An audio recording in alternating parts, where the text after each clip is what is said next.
আমাদের সামনে দরজায় কড়া নাড়ছে পবিত্র মাহে রমাদান।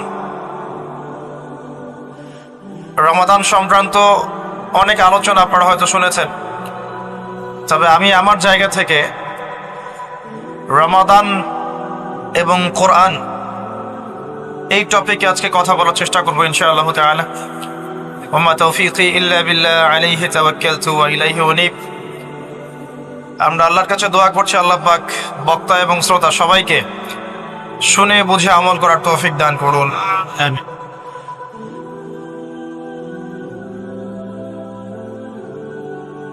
রমাদান মাসের সওম কখন ফরজ হয়েছে কে বলতে পারবেন? অডিয়েন্সের মধ্যে রমাদান মাসের সওম কত হিজরিতে ফরজ করা হয়েছে? মাশাআল্লাহ। রমাদান মাসের সওম কত হিজরিতে ফরজ হয়েছে, অথচ আমরা জানি ইসলামের বেসিক পিলারের মধ্যে 5টা পিলার, কালিমা, সালাত, যাকাত, সওম এবং হজ। এই 5টা বেসিক পিলারের একটা হচ্ছে রমাদান। কত হিজরিতে ফরজ হয়েছে আমরা কেউ বলতে পারলাম না। নবী করিম সাল্লাল্লাহু আলাইহি ওয়াসাল্লাম যখন নবুয়ত পেলেন, ওই সমাজের মধ্যে কিছু পাপাচার ছিল। এমন সমাজেই নবী আসে যেই সমাজে পাপাচার বেশি। যেখানে কোনো পাপ নাই সেখানে তো নবীর কোনো প্রয়োজন নাই। নবী করিম সাল্লাল্লাহু আলাইহি ওয়াসাল্লাম যখন নবী হলেন, তৎকালীন আরবের সমাজে মৌলিকভাবে 5টা পাপ ছিল। কয়টা ভাই? তার প্রথমটা হচ্ছে শিরক। তারা আল্লাহর সাথে শিরক করত, যেটা আজকের বিশ্বে আমরা প্রত্যেকটা সেক্টরে করছি। 2 নাম্বার ছিল রিবা বা সুদ। তৎকালীন আরব সমাজের মধ্যে সুদ ভিত্তিক অর্থনীতি ছিল, যা এখন পুরো বিশ্ব জুড়ে চলছে। 3 নাম্বার হচ্ছে মাদক। তৎকালীন আরবের অন্যতম মহামারীর নাম ছিল মাদক, যেটা বর্তমান বিশ্বেরও একটা বড় মহামারী। 4 নাম্বার সমস্যা ছিল নারী জাতির অবমাননা, যেটা আইয়ামে জাহিলিয়াতের যুগকে এখন হার বানিয়েছে। 5 নাম্বার সমস্যা ছিল গোত্রীয় হানাহানি, যেটা এখন ধর্মীয় হানাহানি, পলিটিক্যাল হানাহানি, বৈশ্বিক হানাহানিতে রূপ নিয়েছে। কিছুই পরিবর্তন হয়নি। জাহিলি যুগের সেই জাহিলিয়াতের সুন্নতগুলো এখনো বিশ্ববাসী আমল করছে, বরং তার চেয়ে বেশি মাত্রায় করছে। যতদিন যাবে এগুলো বাড়তে থাকবে। এর পরে গিয়ে একটা সময় আসবে যখন সমাজে জাহিলিয়াতের লেশ মাত্র থাকবে না ইনশাআল্লাহ। মুহাম্মদ সাল্লাল্লাহু আলাইহি ওয়াসাল্লাম যে সমাজে নবী হয়েছেন, এই সমাজটা অনেকটা এমন ছিল। শিরক ছিল, রিবা ছিল, মাদক ছিল, নারীর অবমাননা ছিল, বেহায়াপনা ছিল, অশ্লীলতা ছিল, দাস প্রথা ছিল, ব্যভিচার বেশি ছিল, গান বাজনা বাদ্যযন্ত্রের প্রভাব বেশি ছিল, জুয়া ছিল, আপোষে মারামারি, হিংসা, বিদ্বেষ ছিল, রক্তক্ষয়ী দীর্ঘস্থায়ী সংঘাত ছিল। এরকম একটা সমাজের মধ্যে নবী সাল্লাল্লাহু আলাইহি ওয়াসাল্লামকে আল্লাহ পাক নবুয়ত দান করেছেন, এবং নবুয়তটা দান করেছেন রমাদান মাসে, যে মাসে আমাদেরকে সওম রাখতে বলা হয়েছে। রমাদান মাসের মধ্যে একটা রাত আছে, যে রাতের নাম হচ্ছে লাইলাতুল কদর। আমি আশা করি আপনারা সবাই এই সূরাটা জানেন। বা'দা আউযু বিল্লাহি মিনাশ শাইতানির রাজীম, ইন্না আনজালনাহু ফি লাইলাতুল কদর। নিশ্চয়ই আমি কোরআনকে নাজিল করেছি লাইলাতুল কদরে, ভাগ্য রজনীতে। ওয়া মা আদরাকা মা লাইলাতুল কদর। হে নবী মুহাম্মদ সাল্লাল্লাহু আলাইহি ওয়াসাল্লাম, আপনি কি জানেন লাইলাতুল কদর কি জিনিস? লাইলাতুল কদরি খায়রুম মিন আলফি শাহর। লাইলাতুল কদর হচ্ছে 1000 মাসের চাইতে উত্তম। এখানে গাণিতিকভাবে ব্যাখ্যা করতে যাবেন না 1000 মাস সমান সমান কত বছর হয়, ব্যাপারটা এমন নয়। এখানে আধিক্য বোঝানো হয়েছে। 1000 মাস ইবাদত করলে যে নেকি হয়, 1 রাত ইবাদত করলে সে নেকি হয়ে যাবে ইনশাআল্লাহ। এই রাতে কি হয়? স্পেশাল তানাজ্জালুল মালাইকাতু ওয়ার রূহ। এই মাসে আল্লাহর পক্ষ থেকে আল্লাহর ফেরেশতারা নেমে আসেন। কোথায় নেমে আসেন? পৃথিবীতে। তাদের সর্দার হিসেবে থাকেন জিবরাইল আলাইহিস সালাম। তানাজ্জালুল মালায়েকাতু ওয়ার রূহু ফিহা বিইذনি রাব্বিহিম, আল্লাহর রবের আদেশে তারা এই কাজটা করেন। মিন কুল্লি আমর, প্রত্যেকটা বিষয়ের ফয়সালা হয় এই রাতে। আপনার আমার তাকদীর লেখা হয়েছে আসমান জমিন সৃষ্টির 50,000 বছর আগে। আপনার আমার তাকদীর লেখা হয়েছে আসমান জমিন সৃষ্টির 50,000 বছর আগে। আল্লাহ পাক সমস্ত সৃষ্টির তাকদীর লিখেছেন প্রথম দফায়। দ্বিতীয় দফায় তাকদীর লেখা হয়েছে যখন আমার আপনার রূহ আমাদের মায়ের গর্ভে ছিল 4 মাস 10 দিন বয়স। ওই সময় আল্লাহর পক্ষ থেকে ফেরেশতা আসেন, এসে লিখে দেন তার হায়াত, তার রিজিক, সে সৌভাগ্যবান না দুর্ভাগ্যবান। এরপর রূহটাকে ফুঁকে দেন, বাচ্চা নড়াচড়া শুরু করে। এর আগ পর্যন্ত পেটের মধ্যে বাচ্চা নড়াচড়া করে না। যখন রূহটা ফুঁকে দেওয়া হয় তারপর থেকে বাচ্চা নড়াচড়া শুরু করে।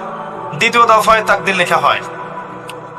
এরপরে তৃতীয় দফা লেখা হয় এই লাইলাতুল কদরে, যে আগামী 1 বছর কি হবে, আপনি কি করবেন, অর্থাৎ 1 বছরের বাজেট প্রণয়ন করা হয় প্রত্যেক লাইলাতুল কদরে। তানাজ্জালুল মালায়েকাতু ওয়ার রূহ ফিহা বিইذনি রাব্বিহিম মিন কুল্লি আমর। এই রাতের আরেকটা বৈশিষ্ট্য হচ্ছে সালামুন হিয়া হাত্তা মাতলাইল ফজর, ফজর পর্যন্ত এই রাতে শান্তি শান্তি শান্তি শান্তি প্রশান্তি বজায় থাকে। এই রাতে আপনি যে দোয়া করবেন, যে কোনো দোয়াই করবেন, যদি আপনার রিজিকটা হালাল হয় ইনশাল্লাহ কবুল হয়ে যাবে যে কোনো দোয়া। এই রাতে যারা ইবাদত করে দাঁড়িয়ে দাঁড়িয়ে, তাদের চতুর্দিকে ফেরেশতারা সমবেত হন, তাদের দোয়ায় তারা শরীক হন, তাদের জন্য দোয়া করতে থাকেন। ঠিক তখনই দেখবেন মুমিন বান্দার চোখ দিয়ে টপ টপ করে পানি পড়া শুরু হয়েছে। আপনি ফিল করতে পারবেন যে আপনার দোয়া আল্লাহ কবুল করছেন। এই রাতের ইবাদতকে 1000 মাস দিয়ে গুণ করলেও কখনো সমান হবে না। একটা রাত ইবাদত করলে আপনি 1000 মাসের নেকি পাচ্ছেন। এই সুযোগটাকে ছেড়ে দেওয়া যায়?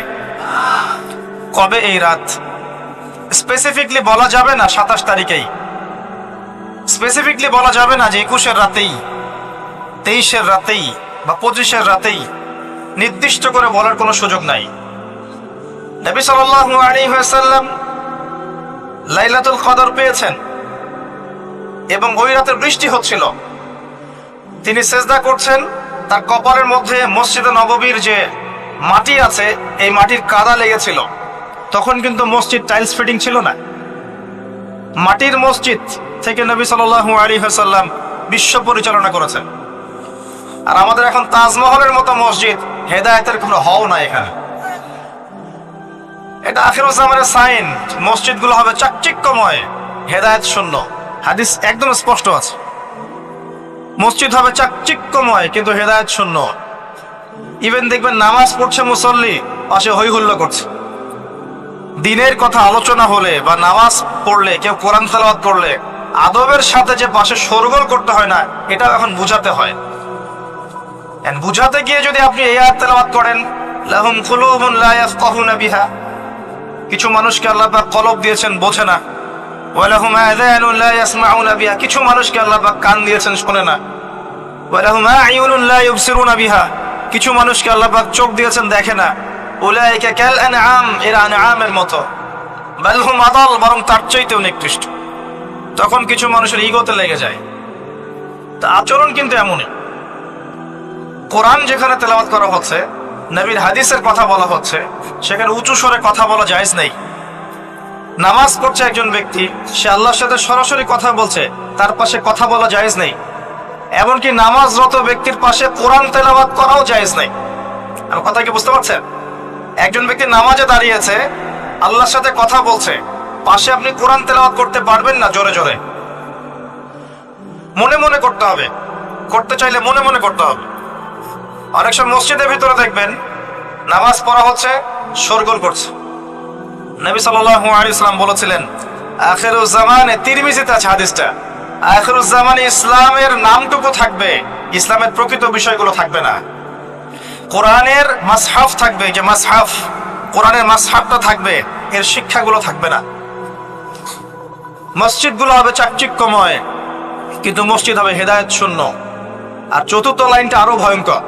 4 নম্বর লাইনে গিয়ে নবীজি বলেছেন সাল্লাল্লাহু আলাইহি ওয়াসাল্লাম, আসমানের নিচে জমিনের উপরে আল্লাহর সবচেয়ে নিকৃষ্ট সৃষ্টি হবেন এক শ্রেণীর আলেম, যাদের থেকে ফিতনা ছড়াবে এবং তাদের দিকেই ফিতনা ফিরে আসবে।